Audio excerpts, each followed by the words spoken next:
कहानी की शुरुआत कॉलेज के कुछ स्टूडेंट्स को दिखाते हुए होती है जो बर्फ से ढकी पहाड़ियों में स्नोबोर्डिंग ट्रिप पर जाने का फैसला करते हैं। इस ग्रुप में दो कपल्स होते हैं, जिल और उसका बॉयफ्रेंड डायरेक्ट, दूसरा मैडी और उसकी गर्लफ्रेंड ब्री। इनके साथ ही फ्रेंड ओड और उन लोगों के कॉमन फ्रेंड फिलिप और एलिसन भी थी। ब्री अपने कैमरे से इस ट्रिप का मजेदार पल कैप्चर कर रही थी, लेकिन एलिसन को यह रिकॉर्डिंग का विचार बिल्कुल भी पसंद नहीं आया, इसलिए उसने उसे ऐसा करने से मना कर दिया। जेल को पता चलता है कि उसकी दोस्त की तबीयत ठीक नहीं है। ट्रिप के दौरान ग्रुप को सड़क के बीच में एक पुलिस की गाड़ी खड़ी दिखाई देती है। पुलिस वाला बताता है कि आगे एक ट्रक पलट गया है और रोड फिलहाल बंद है। झील पूछती है कि रास्ता कब तक खुलेगा, तो पुलिस वाला कहता है कि कम से कम 1 घंटा लगेगा। फिर वह सलाह देता है कि वह 7वें रास्ते से घूम कर जाए। झील ने दूरी पूछी और वह बताता है कि वह रास्ता करीब 80 किलोमीटर है, लंबा है। यह सुनकर सबका जोश थोड़ा ठंडा पड़ गया। कोई दूसरा रास्ता न होने पर वह पास के एक पुराने गैस स्टेशन पर रुकने का फैसला करते हैं। जिल और एलिसन बाथरूम की ओर चली जाती है। रास्ते में दोनों ने ब्री के बारे में बात की। एलिसन ने झिझकते हुए कहा कि उसे ब्री की मौजूदगी बिल्कुल अच्छी नहीं लगती। फिर एलिसन वॉशरूम के अंदर चली जाती है और जिल बाहर इंतजार करती है। चारों तरफ अजीब सी खामोशी थी। तभी उसकी नजर गैस स्टेशन के कोने में खड़े पिकअप गाड़ी पर पड़ती है। उसे लगा कि गाड़ी के पीछे कुछ हलचल हो रही है। जिज्ञासा से वह धीरे धीरे पास जाती है। फिर उसे वहां एक बड़े भालू की लाश पड़ी दिखती है। इधर स्टोर के अंदर मैडी और ब्री आपस में बातें कर रहे थे। ब्री ने हल्की चिंता जताई और कहा कि मैडी के दोस्त उसे पसंद नहीं करते। मैडी ने बोला, ऐसा नहीं है, बस वो अब भी तुम्हें अच्छे से जानते नहीं है। इसी वक्त ब्री की नजर काउंटर पर रखी एक पुरानी टूर गाइड बुक पर पड़ती है। उस बुक में लिखा था कि यह इलाका पुराने जमाने में विच ट्रायल्स के लिए बदनाम था। यह पढ़कर दोनों को हंसी आती है। मजाक में उन्होंने वह गाइड बुक अपने साथ रखने का फैसला कर लेते हैं। जैसे ही वे स्टोर से बाहर निकलते हैं, एक लोकल आदमी उन्हें घूर रहा होता है। इधर बाथरूम में एलिसन अकेली थी। जैसे ही वह बाहर निकलने लगती है, अचानक लाइटें टिमटिमाने लगती हैं और दरवाजा अपने आप बंद हो जाता है। ये देखकर एलिसन चौंक जाती है। फिर उसे शीशे में एक अजीब साया दिखता है, जिसका चेहरा 3 अलग अलग चेहरों में बटा हुआ लग रहा था। डर से उसका दिल तेजी से धड़कने लगता है। उसने घबराकर दरवाजा खोलने की कोशिश की और जोर से झील को पुकारती है, लेकिन बाहर से कोई जवाब नहीं मिलता। इधर बाहर झील अभी भी उस भालू की लाश को देख रही थी कि तभी गाड़ी का मालिक वहां आ जाता है। झील कहती है कि यह क्या है? आदमी बेपरवाही से जवाब देता है, मैंने जंगल में स्प्रिंग ट्रैप लगाया था। झील बोलती है कि वह स्प्रिंग ट्रैप तो यहाँ गैर कानूनी है। आदमी कम आवाज में बोलता है कि यहाँ वह नियम नहीं चलता। ये सुनकर झील गुस्से में आ जाती है। तभी उसका बॉयफ्रेंड डायरेक्ट वहां पहुंचता है और उसे शांत करने की कोशिश करने लगता है। तभी अचानक बाथरूम की ओर से उन्हें एलिसन की चीखें सुनाई देती हैं। दोनों वहां दौड़कर पहुंचते हैं और दरवाजा खोलकर एलिसन को बाहर निकालते हैं। जिल एलिसन को पकड़कर माफी मांगती है। यहाँ माहौल भारी और डरावना हो जाता है। सब ने जल्दी से कार में वापस लौटने का फैसला करते हैं। कार तक पहुंचने पर मैडी पूछती है कि अब क्या प्लान है। फिर टॉड बोलता है, मुझे एक शॉर्टकट रास्ते का पता है। जैसे ही वे वहां से निकलने लगते हैं, वही शिकारी जैसा आदमी फिर से उन्हें दूर से घूर रहा होता है। रास्ते में फिलिप जिल को मैसेज करता है कि वे डरिक को कब बताएंगे। जिल स्क्रीन पर नजर डालती है, लेकिन कोई जवाब नहीं देती है। ड्राइव करते समय मैडी और ब्री की नजर सड़क किनारे लगे उसी पुराने विच ट्रायल बोर्ड पर पड़ती है। माहौल हल्का करने के लिए ब्री ग्रुप को उसकी कहानी सुनानी शुरू करती है। वह कहती है, कई साल पहले यहाँ की कुछ गरीब औरतें अचानक अजीब तरह से बीमार पड़ गई थी। उनकी जांच के लिए गांव का फादर उनको देखने आया था, लेकिन उसे भी उस बीमारी की वजह समझ नहीं आती। अपनी इज्जत बचाने के लिए उसने उन औरतों को चुड़ैल करार दे दिया। फादर की यह बात मानकर पूरे गांव वाले उन बेचारियों को बेरहमी से मार डालते हैं, मगर बाकी ग्रुप उसकी कहानी पर ज्यादा ध्यान नहीं देते। थोड़ी देर में वे एक सुनसान सड़क पर पहुंचते हैं, जहां बड़े अक्षरों में नो पासिंग का बोर्ड लगा होता है। सब टॉड से पूछते हैं, क्या यही रास्ता? वह टॉड सिर हिलाते हुए कहता है, हाँ, थोड़ी दूर पर एक सर्विस रोड है, फिर पहाड़ी का रास्ता सीधे मंजिल तक ले जाएगा। अब सभी तय करते हैं कि वे आगे जाएंगे।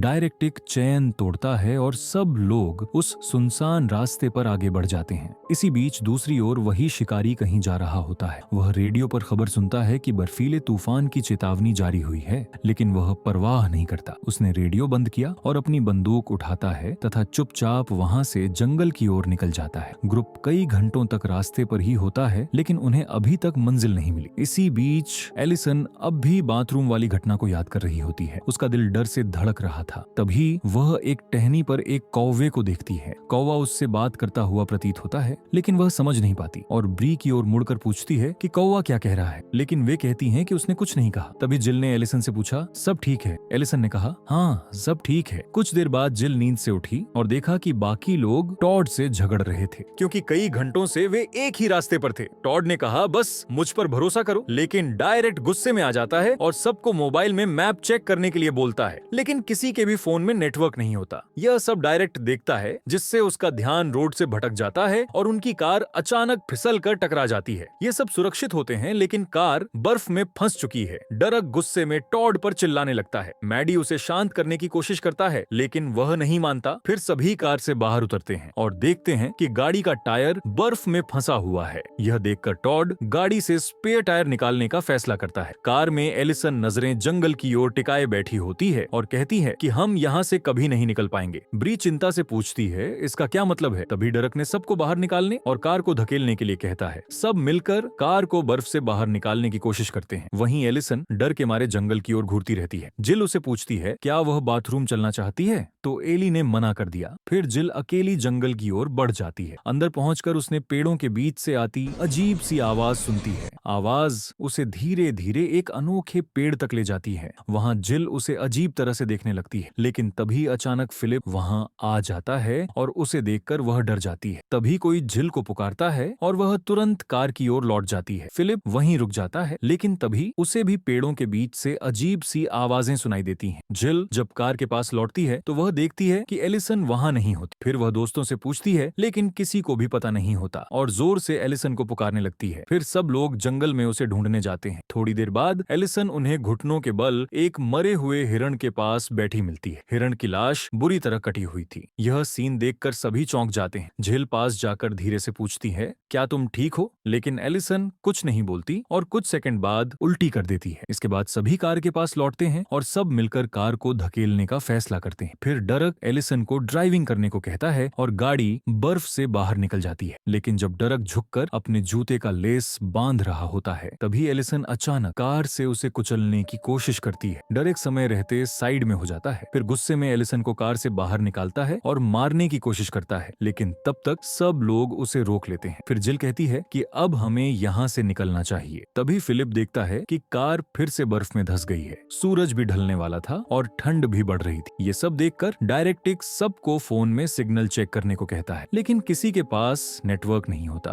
तभी उसे याद आता है कि पहले जिल के पास थोड़ी देर सिग्नल था, तो वह जिल से उसका फोन मांगता है। जिल फोन उसकी तरफ फेंक देती है। डायरेक्ट फोन उठाता है और देखता कि फिलिप का मैसेज आया हुआ था। ये देखकर वह सिग्नल खोजने के लिए जाने का फैसला करता है और फिलिप को उसके साथ चलने के लिए कहता है। फिलिप पहले हिचकिचाता है, लेकिन फिर डरिक के साथ चल पड़ता है। थोड़ी दूर जाने के बाद डरिक अचानक रुक जाता है और फिलिप को सवाल करने लगता है। फिर फोन में आए मैसेज को दिखाते हुए जिल के साथ बने रिश्ते के बारे में पूछता है, लेकिन फिलिप चुप रहता है। अब दोनों भारी चुप्पी के साथ कार की ओर लौट जाते हैं। अब कार में सभी लोग मदद आने का इंतजार कर रहे होते हैं, लेकिन सभी लोग जानते थे कि इस जगह उन्हें कोई भी ढूंढने नहीं आएगा। इस स्थिति को देखकर ग्रुप फैसला करता है किसी को बाहर जाकर मदद लानी होगी। टॉड जिम्मेदारी लेते हुए कहता है कि मैं जाऊंगा और जल्द ही लौटूंगा। आखिर मेरी वजह से हम यहाँ फंसे हैं। लेकिन उसे अकेले जाने में डर लग रहा था। ये देखकर उसका भाई मैडी मदद के लिए तैयार होता है, लेकिन ब्री उसे जाने से रोक देती है। तब एलिसन उसके साथ जाने को तैयार हो जाती है। जिल उसे रोकने की कोशिश करती है, लेकिन वह दृढ़ थी। फिर दोनों मिलकर दोस्तों को अलविदा कहते हैं और मदद लेने के लिए उस खतरनाक जंगल की ओर बढ़ जाते हैं।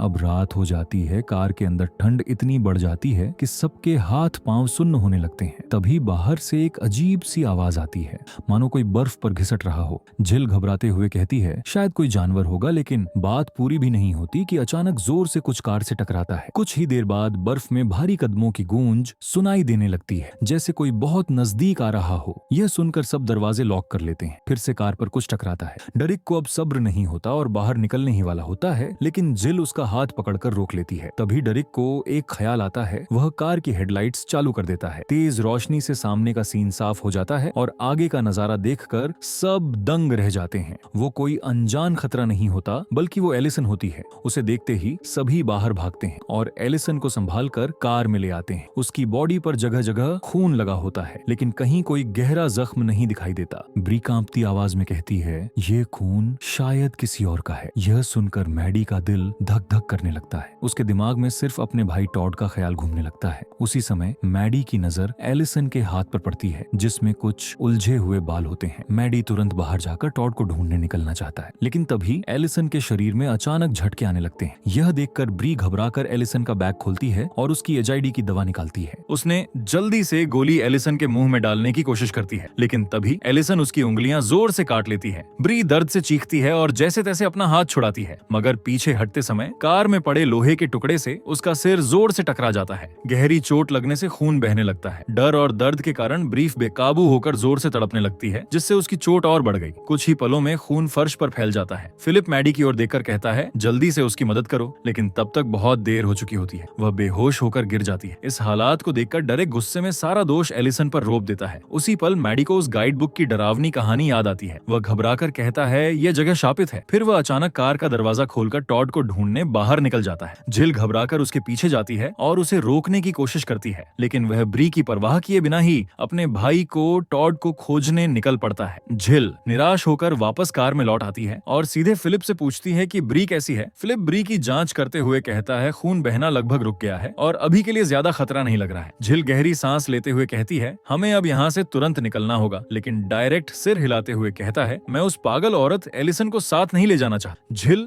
दृढ़ता से जवाब देती है, हम उसे यहाँ अकेले नहीं छोड़ सकते। फिर फिलिप सिर हिलाता है और डरिक का साथ देते हुए बोलता है, एलिसन के साथ सच में कुछ गड़बड़ है। जिल कहती है, वह बस बीमार है। इस बात पर तीनों के बीच बहस तेज हो जाती है तथा आखिर में वह तय करते हैं कि एलिसन को यहाँ अकेला छोड़ना खतरनाक होगा, इसलिए उसके हाथ बांध देंगे ताकि आगे कोई बड़ा हादसा ना हो। उधर घने जंगल में मैडी अपने भाई टॉड को ढूंढ रहा होता है। अचानक उसे बर्फ पर खून की लकीरें दिखाई देती हैं। वह निशान देखकर जोर से भाई का नाम पुकारता है, लेकिन तभी उसकी टॉर्च की रोशनी टिमटिमाने लगती है और कुछ कदम पीछे हटते ही उसे एक भयानक दृश्य दिखाई देता है। एक कौवा टहनी से उल्टा लटका हुआ दिखता है। डर के मारे मैडी एकदम पीछे हटता है और उसी समय उसका एक पैर गलती से भालू के फंदे में फंस जाता है। उधर कार में डरक एलिसन के हाथ बांध देता है। बेहोशी की हालत में एलिसन, मैंने उसे देखा है, ये शब्द बड़बड़ाने लगती है। थोड़ी देर बाद फिलिप हल्का होने के लिए बाहर चला जाता है। अकेले में डरक मौका पाकर जिल से कहता है, मुझे तुम्हारे और फिलिप के सीक्रेट रिलेशनशिप के बारे में पता है। फिर वह जिल को उकसाने लगता है, फिलिप पर भरोसा मत करो, मैंने खुद कई बार उसे दूसरी लड़कियों के साथ देखा है। जब फिलिप वापस लौटता है तो जिल का रवैया उसके प्रति अचानक बदल चुका होता है, जिसे देखकर फिलिप कंफ्यूज हो जाता है। इस बीच कार का पेट्रोल खत्म होने लगता है, जिससे हीटर भी बंद हो जाता है। घने जंगल में मैडी फंदे से निकलने की कोशिश में दर्द से चीख रहा होता है। डर और दर्द के बावजूद वह एक पत्थर उठाता है और बार बार फंदे की पकड़ ढीली करने लगता है। कई बार कोशिश करने के बाद आखिर में वह फंदे से बाहर निकलने में कामयाब हो जाता है, लेकिन उसकी टांग से खून बह रहा है और ठंडी हवा के कारण दर्द और भी बढ़ता जा रहा है। उधर कार में सब खुद को गर्म रखने के लिए कपड़े ढूंढना शुरू करते हैं। फिलिप एक छोटा डिब्बा खोलता है जिसमें कैंडल्स रखे थे। झील कई बार माचिस जलाती है पर बार बार बुझ जाती है। आखिरकार वह एक मोमबत्ती जला ही लेती है। मोमबत्ती से कार का अंधेरा थोड़ा रोशन होता है, लेकिन उसी पल एलिसन से अजीब गहरी कराहट सुनाई देती है। आवाज इतनी विचित्र होती है कि सब चौंक जाते हैं और एक दूसरे की ओर घबरा कर देखने लगते हैं। मैडी कार की ओर लौटना चाहता है, मगर उसका जख्मी पैर हर कदम पर चीख जैसा दर्द दे रहा है।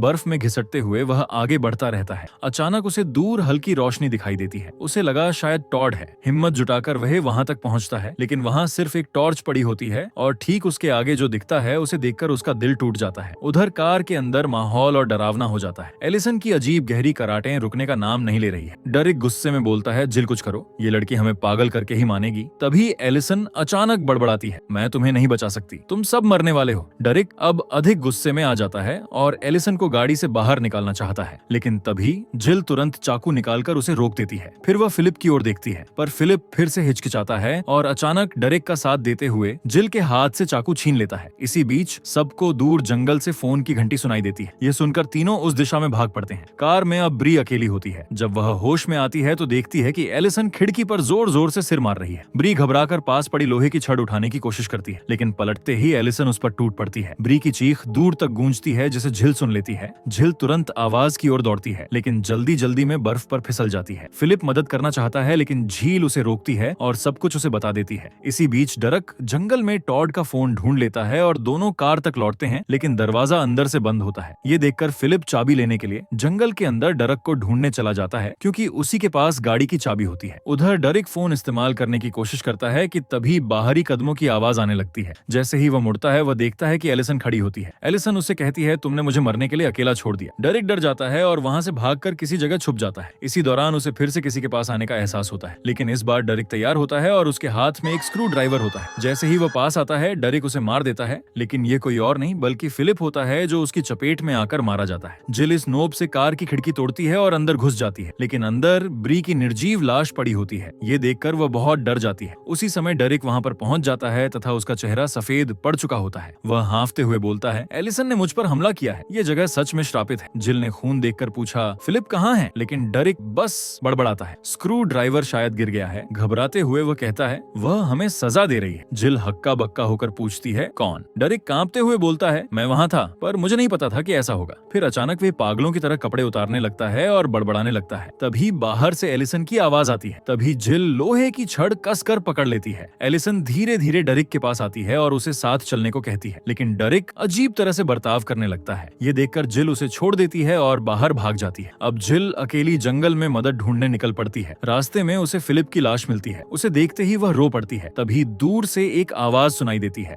वो उसकी ओर दौड़ती है, लेकिन पीछे से किसी डरावने जीव की आहट उसके साथ साथ चल रही होती है। तभी अचानक उसके सामने एलिसन आ जाती है। एलिसन स्क्रू ड्राइवर लेकर जिल की ओर धीरे धीरे बढ़ने लगती है। तब जिल को डेरिक की बातें सच लगने लगती हैं कि ये सब एलिसन का ही किया धरा है। फिर जिल एलिसन का हथियार छीन लेती है और उसे जमीन पर गिरा देती है, लेकिन एलिसन गिड़गिड़ाती है, मैंने कुछ नहीं किया। घबराई हुई जिल अंत में उस पर वार कर देती है और वहीं एलिसन की मौत हो जाती है। तभी पीछे से गोली चलने की आवाज गूंजती है। एक शिकारी हवा में चेतावनी देता है, पास मत आओ। अगली सुबह पुलिस वाले वहां पहुंचते हैं, जहां चारों ओर उन्हें खून और लाशें बिखरी पड़ी मिलती हैं। एक ऑफिसर जिल से पूछता है कि यहाँ क्या हुआ था। जिल बस यही बड़बड़ाती है कि एलिसन पर किसी आत्मा ने कब्जा कर लिया था और उसी ने सबको मार डाला। ऑफिसर उसे पूछता है कि उसे ऐसा क्यों लगता है, लेकिन जिल चुप रहती है। उसकी आंखों में एक अजीब सी चमक थी, मानो अब वही किसी अनजानी ताकत के वश में होती है। इसी के साथ ये कहानी यहीं पर खत्म होती है।